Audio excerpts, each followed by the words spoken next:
आज के वीडियो में हम लोग एकदम शानदार तरीके से बहुत ही अच्छा प्रश्न को देखेंगे। वीडियो को अच्छे से देखिएगा आप लोग। तो चलिए करते हैं शुरू। आपके हर एक एग्जाम के लिए बहुत ज़्यादा महत्वपूर्ण होने वाला है। तो अगर आप हैं जीएनएम फर्स्ट ईयर के स्टूडेंट तो आपके लिए हम लेकर आ चुके हैं एक पर एक 100%। जी हाँ दोस्तों, बिल्कुल 100% आपके एग्जाम में यह प्रश्न आएंगे ही। और यह प्रश्न जो है आपको मैं आज 100 प्रश्न आपको देने वाला हूँ। जीएनएम फर्स्ट ईयर के स्टूडेंट है तो चलिए करते हैं शुरू। बिना किसी देरी किए हुए शुरू करेंगे। अच्छे से देखिएगा।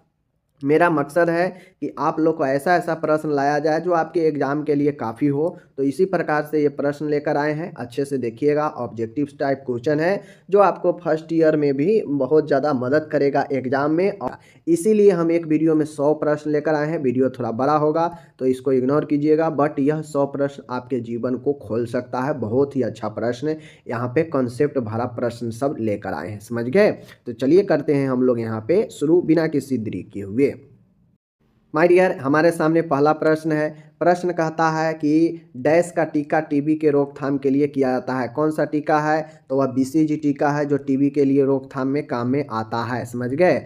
आगे है यहाँ पे माय डियर दूसरा प्रश्न है। एमिनो एसिड की संख्या कितनी होती है ये बताना है। तो एमिनो एसिड की संख्या कितनी होती है? तो प्राकृतिक में जो है 20 एमिनो एसिड होता है, समझ गए। प्राकृतिक रूप से 20 एमिनो एसिड जो है पाया जाता है।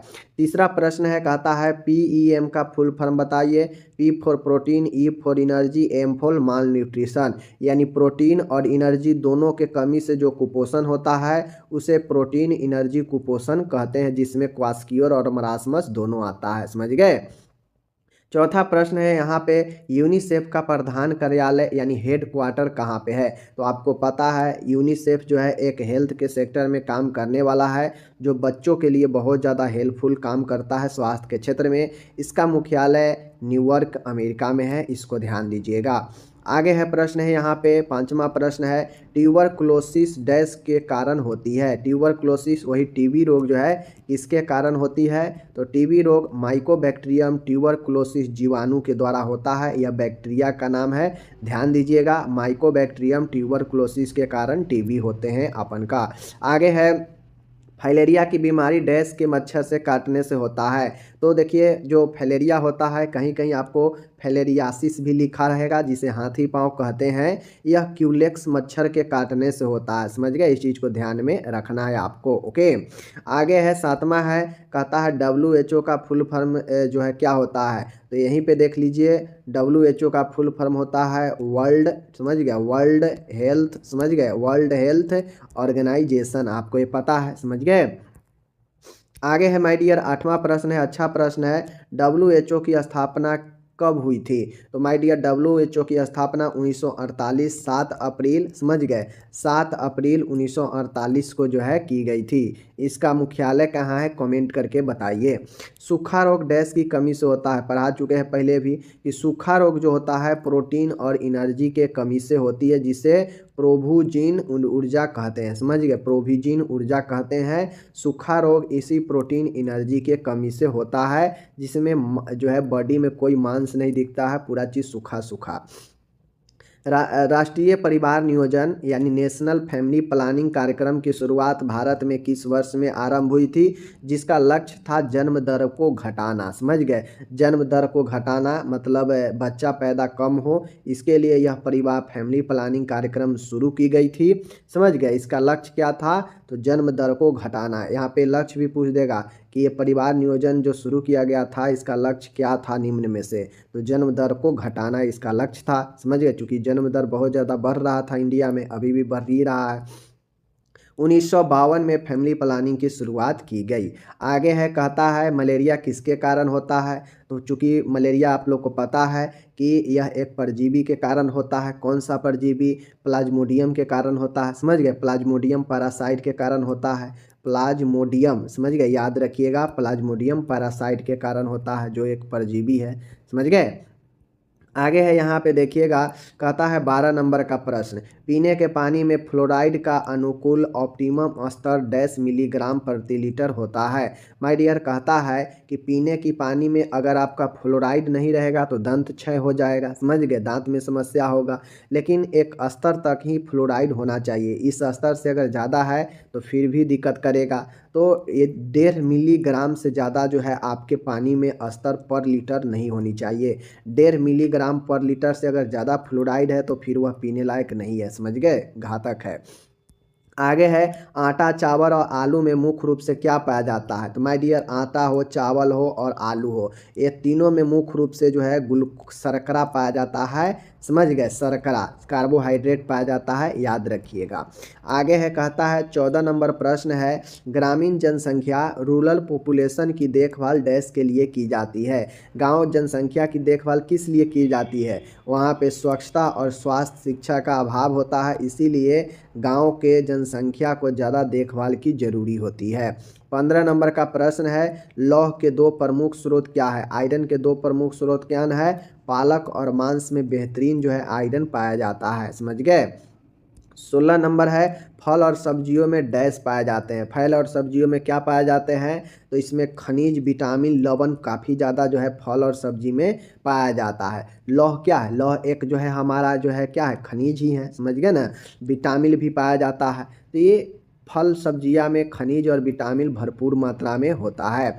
नवजात शिशु में टिटनेस होने को क्या कहते हैं। तो माय डियर, अगर कोई नवजात नए नए बच्चा है और अगर उसमें टिटनेस होता है तो उसे हम लोग जो है क्या कहेंगे, तो आपके सामने हम चलिए दिखाते हैं क्या कहेंगे, देख लीजिए। उसको हम लोग कहते हैं टिटनस नियोनेंट्रम, टिटनेस नियोनेंट्रम। अब नियोनेंटल मतलब होता है जन्मजात, नियोनेटल मतलब क्या होता है, जन्मजात होता है, तो यही नियोनेटल से नियोनेटोरम बना है और टिटनेस है तो टिटनेस। ओके, कोलेरा किसके कारण होता है। तो माय डियर, कोलेरा जो है विब्रियो कोलेरा के कारण होता है, पता है, विब्रियो कोलेराई के कारण होता है। बस आपको पहचान के टिक मारना रहेगा, एएनएम में कहीं भी एग्जाम दीजिएगा तो, समझ गए, ये चीज़ें हैं। कहता है कूड़ा करकट को जलाने की विधि को क्या कहते हैं। देखिए, कोई कचरा होता है, वेस्ट अगर होता है, उस वेस्ट को हम जलाते हैं तो उससे जलाने की प्रक्रिया को हम लोग इंसिनरेशन कहते हैं। क्या कहते हैं, इंसिनरेशन कहते हैं, इंसिनरेशन कहते हैं, समझ गए, इंसिनरेशन कहते हैं, समझ गए, इसको याद रखिएगा। कहता है कि एमिनो एसिड का साधारण रूप क्या है। तो माय डियर, एमिनो एसिड का साधारण रूप प्रोटीन है, प्रोटीन से एमिनो, एमिनो से प्रोटीन, इसको याद रखिएगा। आगे चलिए हम देखते हैं 21 नंबर का प्रश्न है, 1 ग्राम, देखिए 1 ग्राम आपका फैट है तो इससे जो है कितना कैलोरी जो है आपका ऊर्जा मिल जाता है। कोई 1 ग्राम का फैट है उससे कितना कैलोरी ऊर्जा मिलेगा, तो 9 जो है कैलोरी ऊर्जा मिल जाता है। सबसे ज़्यादा फैट से ही जो है आपका एनर्जी मिलता है, समझ गए, लेकिन फैट घातक भी होता है। पानी की अस्थायी कठोरता का कारण क्या होता है, मतलब पानी में देखते होइएगा, जब पानी को आप गर्म कर दीजिएगा तो पानी एकदम सॉफ्ट सॉफ्ट लगता है, लेकिन वही पानी को अगर आप सीधा रखते हैं ठंडा तो थोड़ा सा हार्ड टाइप लगता है, कठोर लगता है। तो अगर अस्थायी कठोरता यह किसके कारण से रहता है, तो मैग्नीशियम कैल्शियम के सल्फेट के कारण, समझ गए। अस्थायी कठोरता की बात करेगा तो मैग्नीशियम कैल्शियम के सल्फेट के कारण, समझ गए, याद रखिएगा, चाहे मैग्नीशियम के सल्फेट हो और या कैल्शियम सल्फेट हो, समझ गए। आगे है, विटामिन ए का दूसरा नाम क्या है, टोकोफेरोल, याद रखिएगा, टोकोफेरोल्स होता है विटामिन ए का दूसरा नाम, समझ गए ना। तो इस चीज़ को जो है आपको ध्यान में रखना है। आगे का है 24 डैश बच्चे को माँ के दूध से धीरे धीरे छुड़ाने को कहते हैं। अब कौन सी प्रक्रिया है जो बच्चे को माँ के दूध से धीरे धीरे छुड़ाने को कहते हैं। अब देखिए, होता यह है कि 6 मंथ तक तो एकनिष्ठ स्तनपान ही कराना रहता है बच्चे को, 6 मंथ तक कुछ नहीं देना है, लेकिन जैसे ही 6 मंथ हो जाए तो धीरे धीरे माँ के दूध के साथ जो है स्तनपान के साथ थोड़ी थोड़ी ऊपरी आहार देना शुरू करते हैं, आदत लगाना शुरू करते हैं। और जब शुरू करते हैं तो ऐसा नहीं है कि जो है स्तनपान छुड़ा देते हैं, धीरे धीरे स्तनपान भी कराते रहते हैं, धीरे धीरे ऊपरी आहार भी देते हैं, और इसी को वीनिंग कहते हैं, कि जब स्तनपान के साथ थोड़ा थोड़ा ऊपरी आहार भी दिया जाने लगे। जल की अस्थाई, ऊपर में था अस्थाई कठोरता, तो अस्थाई कठोरता में क्या था माय डियर कि वहाँ पे कैल्शियम और मैग्नीशियम के सल्फेट के कारण था, समझ गए, अस्थाई कठोरता।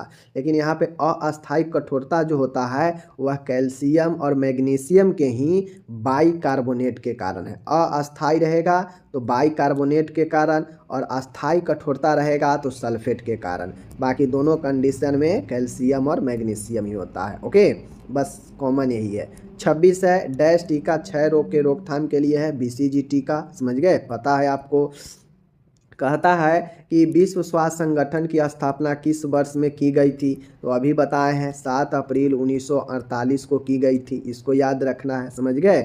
जो आपको एकदम बेहतरीन सवाल लाएगा यहाँ पे। विश्व स्वास्थ्य संगठन का मुख्यालय कहाँ है, जेनीवा स्विट्जरलैंड में है, इसको ध्यान में रखिएगा, यूनिसेफ के बता ही दिए, समझ गए। वह संधिपाद जीव जो संक्रामक कारक को संक्रमित व्यक्ति से स्वस्थ व्यक्ति तक स्थानांतरित करता है, उसे क्या कहते हैं माय डियर। एक संक्रामक व्यक्ति है, संक्रामण कारक, एक संक्रमित व्यक्ति है, इन्फेक्टेड व्यक्ति है किसी संक्रमण बीमारी से, और वह किसी दूसरे स्वस्थ व्यक्ति तक जो है अपने संक्रमण को ट्रांसफ़र कर देता है, तो उसे हम लोग क्या कहेंगे, रोगवाहक वेक्टर कहते हैं, जो रोग को एक से दूसरे में वाहन करता है, समझ गए।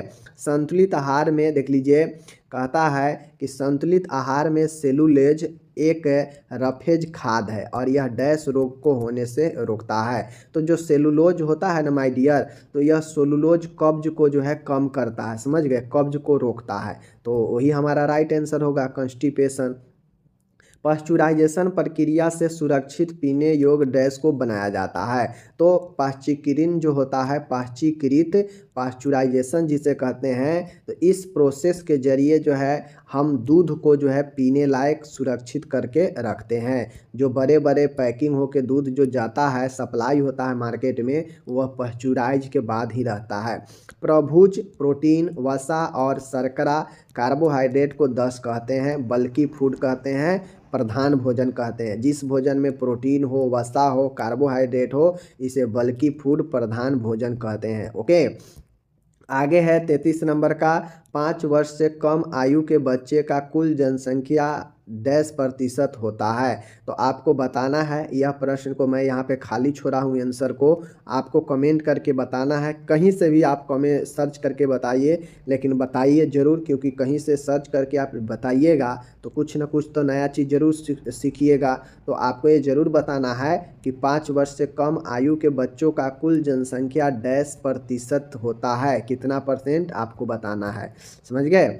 34 है, वायु शुद्धिकरण के लिए, मतलब हवा के शुद्ध करने के लिए हवा बहता है, वर्षा होती है, ऑक्सीजन और डैश कारक उत्तरदायी होते हैं। तो वायु को शुद्धिकरण के लिए कौन कौन से कारक उत्तरदायी है, हवा का बहना, वर्षा होना, ऑक्सीजन और डैश कारक उत्तरदायी होते हैं। तो कार्बन डाइऑक्साइड CO2 जो है आपके उत्तरदायी होते हैं, समझ गए।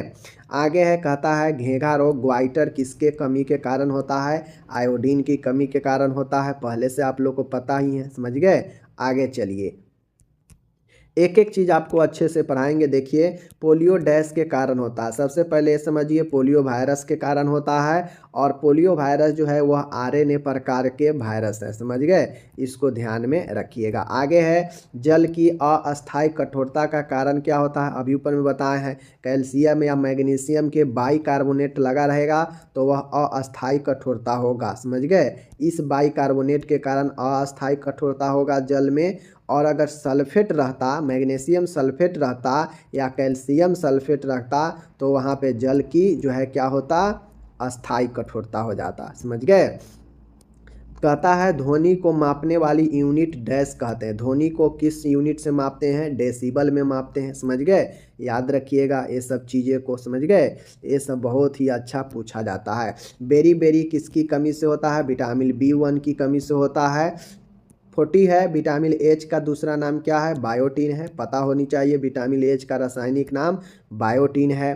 आगे है डैश की रोकथाम के लिए MMR का टीका लगता है। तो M for measles, M for mumps और R फॉर रूबेला। यह तीनों जो है आपके तीनों फर्स्ट लेटर है, तीनों बीमारी का कहिए या तीनों के रोकथाम के लिए। ओके, आगे है एड्स की बीमारी डैश वायरस के कारण होता है। तो एड्स का बीमारी पता नहीं है, HIV वायरस के कारण होता है, समझ गए। तो ये चीज़ को ध्यान में रखना है।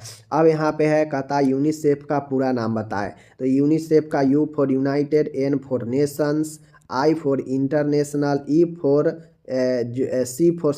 C for children, E for emergency, F for fund.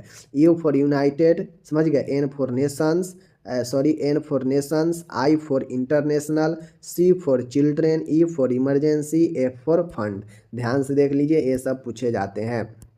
कहता है मृत्यु दर का मतलब जो है डैश है। मृत्यु दर का मतलब क्या होता है? तो प्रति 1000 की जनसंख्या में किसी भी वर्ष के अंत तक मरने वालों की कुल संख्या। अब मानिए कि 1000 के जनसंख्या पर पूछ रहा है, समझ गए। तो मृत्यु दर का मतलब होता है कि मान गए 2023 में कोई व्यक्ति जो है मृत्यु दर का मतलब होता है कि यह 1000 की जनसंख्या पर प्रति 1000 की जनसंख्या में कितना व्यक्ति डेथ किया, समझ गए। और जो डेथ करेगा वो 1000 की जनसंख्या पे जो है मरने वाला का कुल जो है दर निकल जाता है। तो वही कह रहा है यहाँ पे कि प्रति 1000 की जनसंख्या में किसी भी वर्ष के अंत तक मरने वालों की कुल संख्या ही मृत्यु दर कहलाता है। ओके, महिला की अस्थायी नसबंदी ऑपरेशन को क्या कहते हैं? तो महिला में जो परमानेंट जो नसबंदी होता है उसे हम लोग ट्यूबकटोमी कहते हैं। क्या कहते हैं? ट्यूबकटोमी कहते हैं, जिसमें फैलोपियन ट्यूब को काट दिया जाता है, समझ गए। तो ये चीज़ को अगर पुरुषों में पूछेगा तो भैंसकटोमी होता है। क्या होता है? भैंसकटोमी होता है, चूँकि इसमें भैंस डिफरेंस को काटा जाता है। कहता है टेस्ट ऑफ इंटेलिजेंस बुद्धि के परीक्षण के प्रथम युक्ति निर्माता कौन थे? तो माय डियर, आपको पता है साइमन एवं बिनेट ने इन्होंने एक उपकरण निकाला जिससे जो है बुद्धि का परीक्षण किया जाता है। तो बिनेट और साइमन थे, समझ गए। यह बुद्धि के माप करने वाले उपकरण को लाया। नवजात बच्चे के स्वास्थ्य का आकलन डैश प्रायः योग से किया जाता है। तो जो नवजात शिशु होते हैं, नए नए जन्म लेता है, उसके स्वास्थ्य का आकलन स्थिति का पता अपगार स्कोर से लगाया जाता है, समझ गए। 48 है, कहता है संक्रमण के फैलने का तरीका जो है डैश द्वारा है। किसके द्वारा है? तो फैलने का जो तरीका है वह आपके जल से फैलता है, वायु से, भोजन से, संपर्क से, मिट्टी से, समझ गए। तो इन सब चीज़ों से संक्रमण जो है फैलता है, समझ गए। आगे है, अब यहाँ पे मैं आपको एक चीज़ बताता हूँ। कहता है परिवार डैश में सबसे पुरानी संस्था। सबसे पहले आपको एक समझना है कि परिवार हमारा सबसे पुरानी संस्था है। कहाँ? समुदाय में। मतलब समुदाय का मतलब गांव समझिए। गांव में सबसे ज़्यादा किसी का पुरानी संस्था जो है वह परिवार ही होता है, समुदाय में, समझ गए। आगे है वसा में घुलनशील विटामिन जो है कौन कौन सा है? तो जल में घुलनशील तो B और C है, यही दो है। बाकी जल में घुलनशील ADE है, सॉरी यह फैट में घुलनशील है, और जल में घुलनशील तो मात्रम B और C है, ठीक है। आगे चलिए, 51 नंबर का प्रश्न है। कहता है डैश के कारण टाइफाइड होता है। टाइफाइड किसके कारण होता है? तो यह साल्मोनेला टाइफी के कारण होता है, याद रखिएगा। साल्मोनेला टाइफी के कारण आपके टाइफाइड होते हैं, कोई दिक्कत नहीं है। कहता है पेलेग्रा नामक बीमारी डैश की कमी से होता है। तो विटामिन जो है आपके विटामिन कौन से? B3 के कारण, जिसे हम लोग नियासिन कहते हैं, और इसी में निकोटोना एसिड भी, निकोटोनिक माइड एसिड भी जो है आपके इसके लिए जिम्मेदार होता है। चाहे नियासिन दे या विटामिन B3 दे, समझ गए, या फिर निकोटोनिक एसिड दे, या पेलेग्रा रोग के ही कमी में पेलेग्रा रोग होता है। फाइलेरिया डैश मच्छर से काटने से होता है। क्यूलेक्स मच्छर आपको पहले से पता है। PHC पर डैश व्यक्तियों का स्टाफ होता है। PHC पर 15 व्यक्तियों का स्टाफ होता है, समझ गए। CHC पर जो है आपके 25 व्यक्तियों का स्टाफ पैटर्न होता है। तो ये दोनों को समझ कर रखिएगा। अब यहाँ पे आपसे पूछ रहा है CSSM का फुल फॉर्म, समझ गए। CSSM का फुल फॉर्म आपके सामने दिया गया है, child cervical. CSSM child survival and जरूर लगाइएगा बीच में, सेफ मदरहुड। चाइल्ड सर्वाइवल और सेफ मदरहुड के बीच में एंड जरूर लगा दीजिएगा, तभी सही होगा वरना गलत हो जाएगा। आगे है वर्तमान में भारत की कुल जनसंख्या कितनी है। तो माय डियर वर्तमान में भारत की कितना है पता है, 140 करोड़ से भी पार कर चुका है। तो वर्तमान में भारत की जनसंख्या अरब में पूछेगा तो 1.42 समथिंग जो है आपका यह इतने अरब जनसंख्या है, समझ गए। आगे है सूक्ष्म जीवों के अध्ययन को क्या कहते हैं। माइक्रो मतलब छोटा और बायोलॉजी मतलब अध्ययन करना, समझ गए। माइक्रो बायो, समझ गए। सूक्ष्म जीव, बायो मतलब जीव, माइक्रो मतलब सूक्ष्म, लॉजी मतलब अध्ययन। सूक्ष्म जीवों का अध्ययन को माइक्रोबायोलॉजी कहते हैं। आगे है 58 है राउंड। राउंड मतलब होता है गोला। राउंड वर्म शरीर में डैश से प्रवेश करता है। तो कोई भी कृमि होता है ना, या तो मुंह के द्वारा फैले जाएगा या मल के रास्ते। मुख और मल ये दोनों रास्ते से फैलने का जो है चांसेज रहता है कोई भी वर्म कृमि को, समझ गए। विश्व स्वास्थ्य संगठन दिवस कब मनाया जाता है। तो जिस दिन इसका स्थापना हुआ उसी दिन मनाया जाता है, 7 अप्रैल को, समझ गए। 60 है डैश वैक्सीन वायरल हेपेटाइटिस के लिए दी जाती है। तो आपको पता है कि हेपेटाइटिस के लिए हेपेटाइटिस वी वैक्सीन है, समझ गए, पता है आपके लिए, इसके लिए वैक्सीन आता है। 61 है कहता है डैश में पानी के जीवाणुओं को बिना पानी में रासायनिक परिवर्तन के नष्ट करने की क्षमता है। अब एक क्वेश्चन पूछा जाता है बार बार कि कौन सा ऐसा रासायनिक पदार्थ है जो पानी में जीवाणुओं को नष्ट कर देता है बिना पानी के जो है गुण को नष्ट किए हुए। तो क्लोरीन जो है आप लोग को देखते होइएगा, क्लोरीन जो है बहुत ही उपयोग किया जाता है आपके पानी को शुद्धिकरण में। तो क्लोरीन एक ऐसा जो है चीज़ें है जो बिना रासायनिक परिवर्तन के जो है जल को शुद्ध कर देता है, जल में उपस्थित जीवाणुओं को मार देता है। 61 है स्वास्थ्य शिक्षा के प्रभावशाली विधियों में से एक विधि कौन सी है। आप लोग को पता होना चाहिए, हेल्थ एजुकेशन बहुत इम्पोर्टेंट टॉपिक है सभी नर्सिंग क्षेत्र में, सभी के लिए। तो हेल्थ एजुकेशन में सबसे प्रभावी इफ़ेक्टिव जो मेथड है हेल्थ एजुकेशन का वह होता है जन समूह के माध्यम से, मास मीडिया, जन समूह के माध्यम से, समझ गए। प्रोटीन व ऊर्जा की कमी से बच्चों में कौन सा रोग होता है। तो प्रोटीन और ऊर्जा दोनों की कमी से क्वास्कियोर और मरासमस होता है, समझ गए। तो ये चीज़ को ध्यान में रखना है। आगे है मम्प्स जो है किसके कारण से होता है। तो मम्प्स जो होता है वह मैक्सिको वायरस पोरोडाइटाइटिस के कारण होता है, या सीधा यहाँ पे पैरामैक्सिको वायरस लिख दीजिएगा फिर भी सही रहेगा। मम्प्स के कारण, मम्प्स जो रोग होता है। व्यक्ति के शरीर में डैश ग्लाइकोजन संग्रहित होता है। एक व्यक्ति के शरीर में कितने ग्लाइकोजन जो है संग्रहित होता है। तो 400 से 500 जीएम, समझ गए। इस चीज़ को ध्यान में रखिएगा, सॉरी 450 से 500, ओके। उसके बाद है यहाँ पे कहता है माय डियर डैश महीने में बच्चों को मीजल्स का टीका लगता है। तो 9 महीने याद रखिएगा, समझ गए। आगे चलिए हम लोग देखते हैं, कहता है विटामिन डी का दूसरा नाम क्या है। विटामिन डी का दूसरा नाम कैल्सीफेरॉल है, इसे रासायनिक नाम भी कहते हैं। भोजन में कोलेस्ट्रॉल की मात्रा अगर बढ़ता है, जब आपके बॉडी में फैट बढ़ेगा तो कोलेस्ट्रॉल का लेवल भी बढ़ेगा, और कोलेस्ट्रॉल का लेवल जब बढ़ता है तो आपके हृदय का बीमारी, दिल का बीमारी होता है, क्योंकि इससे जो है आपका धमनी होता है, वेन होता है, सब ब्लॉकेज होने लगता है और फिर हार्ट को ब्लड सप्लाई कम जाता है, समझ गए। 68 है बिडाल टेस्ट किस में किया जाता है। टाइफाइड में किया जाता है, पता होनी चाहिए, समझ गए। आगे है एड्स का पूरा नाम क्या है। देखिए पूछेगा फुल फॉर्म।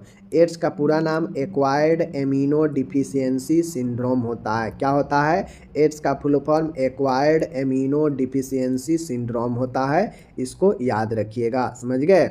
अब यहाँ पे कहता है 6 जानलेवा बीमारी कौन कौन सी है। तो एक होता है टीबी, एक होता है गोल घोंटू, एक होता है काली खांसी, खसरा, गलसुआ। तो ये सब जो है आपके 6 जानलेवा बीमारी में आता है, याद रखिएगा, समझ गए। अब मैं इतना जल्दी जल्दी पढ़ा रहा हूँ क्योंकि 100 क्वेश्चन को क्लियर करना है। तो आपको जो है वीडियो को आपको जहाँ भी दिक्कत लगे वहाँ पे रोकिए और एक बार देखिए कि कैसे क्या करना है, समझ गए। गौर से देखिए वीडियो को, वहाँ पे रोकिए उस क्वेश्चन पर जहाँ नहीं समझ में आ रहा है, और 2 बार खुद से पढ़िए, अपने आ जाएगा दिमाग में। स्वास्थ्य शिक्षा के सिद्धांत में से एक सिद्धांत यह भी है कि जो स्वास्थ्य शिक्षा आप किसी को देंगे वह एक इंटरेस्ट होनी चाहिए, वह स्वास्थ्य शिक्षा में इंटरेस्ट लोगों को जागने चाहिए, रुचि होनी चाहिए। तो पहला ये भी सिद्धांत होता है। अब आगे है, कहता है आपराधिक या असामाजिक व्यवहार विशेषतः किशोर बच्चों में डैश कहलाता है। अगर कोई बच्चा है उसमें आपराधिक और असामाजिक व्यवहार है तो उससे जो है हम लोग क्या कहते हैं, बाल अपराध कहते हैं, डेलिक्वेंसी कहते हैं। ठीक है, याद रखिएगा। आगे है, कहता है भोजन विषाक्तता फूड पॉइजनिंग किसके कारण होता है। तो my dear, food poisoning bacteria के कारण होगा, या फिर पॉइजन मतलब विष के कारण होता है, वायरस के कारण होता है, ये सब फूड पॉइजन का कारण होता है। समझ गए। स्कर्वी कमी किसके कमी से होता है, विटामिन सी के कमी से होता है। समझ गए। सॉरी, स्कर्वी की कमी के कारण डैश होता है, यहाँ पे जो है टाइपिंग थोड़ा मिस्टेक हो गया, समझ गए ना। स्कर्वी रोग जो है विटामिन सी के कमी से होता है, इस चीज़ को ध्यान में रखिएगा। आगे है 75 नंबर, पीने के जल में क्लोरीन की उपस्थिति डैश बीमारी से बचाती है। माय डियर, अगर आपके पानी में क्लोरीन साफ करता है, क्लोरीन की उपस्थिति जो है रोगाणुओं से होने वाली बीमारियों से बचाता है। समझ गए। आगे है 76 नंबर का है, विटामिन सी का दूसरा नाम क्या है, एस्कॉर्बिक एसिड है। समझ गए, एस्कॉर्बिक एसिड है। आगे कहता है प्लेग नामक जीवाणु, प्लेग जो रोग होता है किस जीवाणु से होता है, किस बैक्टीरिया से होता है, प्लेग के जीवाणु का नाम बताना है। तो यार्सिनिया पेस्टिस, यार्सिनिया पेस्टिस जो होता है यह आपके एक जीवाणु है और इसके कारण जो है आपका प्लेग होता है, याद रखिएगा, यार्सिनिया पेस्टिस। ओके, आगे चलिए। डीपीटी का पूरा नाम क्या है। डीपीटी का पूरा नाम होता है D for diphtheria, P for pertussis, T for tetanus. Diphtheria गोल घोंटू होता है, काली खांसी होता है, और ये टिटनेस होता है। समझ गए। आगे चलिए। 79 है, हमें प्रतिदिन जो है, हमें प्रतिदिन प्रति व्यक्ति कम से कम कितने लीटर पेय जल की आवश्यकता होती है। तो कम से कम जो है एक व्यक्ति को प्रतिदिन 2 लीटर तो पानी की पीना ही चाहिए, आवश्यकता इतना होता ही है, लेकिन कम से कम 2 से 3 लीटर पीना चाहिए, इस चीज़ को ध्यान में रखिए। समझ गए। अगर 2 से कम पी रहे हैं फिर प्रॉब्लम की घंटी है। समझ गए। गलसुआ मम्स एक विषाणु से होने वाला तीव्र संचाय संक्रमण है जिसमें जो है शरीर की डैश ग्रंथि सूज जाती है। मम्स में कौन सा ग्रंथि प्रभावित होता है। मम्स को हिंदी में गलसुआ कहते हैं और यह एक वायरस से होने वाला रोग होता है जिसमें शरीर के कौन से ग्रंथि भाग जो है प्रभावित होता है। तो वह होता है कर्णमूल लार। समझ गए। कर्णमूल लार ग्रंथि जो है आपके क्या होता है, आपके प्रभावित होता है, कर्णमूल लार ग्रंथि। समझ गए। 81 है, मूंगफली ग्राउंड नट्स में डैश और डैश की प्रचुर मात्रा होती है। तो जो मूंगफली होता है उसमें वसा और फैट और प्रोटीन भरपूर मात्रा में पाया जाता है, फैट और प्रोटीन दोनों होता है। आगे चलिए। 82 है, कहता है कब्ज से बचाव के लिए आहार में क्या देना चाहिए। तो फाइबर युक्त भोजन, रफेज मतलब समझ गए ना, फाइबर और रफेज वाला भोजन देना चाहिए। समझ गए। 83 नंबर है कि शरीर में हुक वर्म डैश के छिद्र द्वारा प्रवेश करते हैं। तो हुक वर्म जो होता है वह पैरों की त्वचा के द्वारा जो है प्रवेश करता है, इसीलिए कहता है कि बच्चे को खाली पैर जो है गंदे एरिया में नहीं रखना चाहिए, क्योंकि हुक वर्म जो है आपके पैरों से ही उसी के रोम के द्वारा, त्वचा के द्वारा शरीर में प्रवेश कर जाता है। समझ गए। 1000 लीटर पानी को शुद्ध करने में कितने ब्लीचिंग पाउडर का उपयोग होता है। तो आपको पता होना चाहिए कि ब्लीचिंग पाउडर में जो है आपके क्लोरीन होते हैं। समझ गए। लगभग 30% जो है, 30 से 35% क्लोरीन होता है। अब ब्लीचिंग पाउडर जल को तो शुद्ध नहीं करता है, बट इसके अंदर जो क्लोरीन होता है वह जल को साफ करता है। तो 1000 लीटर अगर किसी को पानी को शुद्ध करना है तो उसमें 5 ग्राम जो है उसको ब्लीचिंग पाउडर डालना पड़ेगा। आगे देखिए। 85 है, ICDS का फुल फॉर्म क्या होता है। अब यहाँ पे मैंने तो 1000 पानी के लिए बता दिया है, ठीक है ना, 1000 पानी के लिए बताया है। अगर आपसे 500 पानी के लिए पूछ दे तो 2.5 ग्राम हो जाएगा। इसी प्रकार से आपको जो है बनाना पड़ेगा। समझ गए ना। आगे है ICDS का फुल फॉर्म पूछ देता है, तो I for integrated, C for child, D for development, S for scheme. Integrated child development scheme ICDS का फुल फॉर्म होता है। 86 है, कहता है राउंड वर्म शरीर में डैश द्वारा प्रवेश करता है, तो राउंड वर्म वाला अभी ऊपर पढ़ाए हैं कि भोज पदार्थ यानी मुंह के द्वारा, समझ गए। 87 है, 1 वर्ष से कम आयु के बच्चे को क्या कहते हैं, तो 0 से लेकर 1 वर्ष तक के जो आयु होता है उसे शिशु कहते हैं, इन्फेंट्स कहते हैं 1 वर्ष से कम आयु के बच्चे को। खसरा का इंक्यूबेशन पीरियड 10 से 14 वर्ष एवरेज 10 से 14 दिन एवरेज माना जाता है। मीजल्स का जो इंक्यूबेशन पीरियड उद्भवन अवधि होता है 10 से 14 दिन माना जाता है, समझ गए। 89 नंबर का प्रश्न है, डैश सामुदायिक स्वास्थ्य परिचर्या की रीढ़ की हड्डी है। माय डियर, कौन सा क्या चीज़ है जो एक कम्युनिटी हेल्थ नर्सिंग का जो है रीढ़ का हड्डी बैकबोन माना जाता है, तो माय डियर जो पब्लिक हेल्थ नर्स होता है, जो सामुदायिक स्वास्थ्य नर्स है, वह जो है सामुदायिक स्वास्थ्य नर्सिंग का रीढ़ के हड्डी माना जाता है। ओके, कहता है कैलोरी एक मापदंड है जिसके द्वारा डैश की मात्रा को मापते हैं, तो कैलोरी एक मापदंड है जिससे ऊष्मा हीट की मात्रा को हम लोग जो है मापते हैं, ध्यान में रखिएगा। ओके, HIV जो है किसके कारण HIV के कारण डैश होता है, तो HIV एक वायरस है जिसके कारण एड्स होता है, पता होना चाहिए, समझ गए। आगे है, कहता है स्केबिज के द्वारा, स्केबिज डैश के द्वारा होती है, तो स्केबिज जिसे दाद खाद खुजली कहते हैं वह इच माइट के द्वारा होता है, इच माइट याद रखिएगा। आगे है 93 नंबर का, पल्स पोलियो प्रोग्राम डैश वर्ष शुरू हुआ था, तो my dear pulse polio programme जो है 1995 में शुरू किया गया था, इस चीज़ को ध्यान में रखना है। और पोलियो मुक्त भारत कब घोषित किया गया, पोलियो फ्री, जरूर कमेंट में बताएं कितना बार पढ़ा चुके हैं। 94 है, विटामिन डी की कमी से डैश बीमारी होता है, अस्थि मृदुता मतलब हड्डी का कमज़ोर होना, समझ गए, ये रोग होता है। कैल्शियम की कमी से डैश बीमारी हो जाती है, टिटनी रोग होती है जिसमें हड्डी सूखने लगता है, कमज़ोर हो जाता है, समझ गए। BCG का टीका क्षय रोग को रोकथाम करता है, कितना बार ये आ चुका है।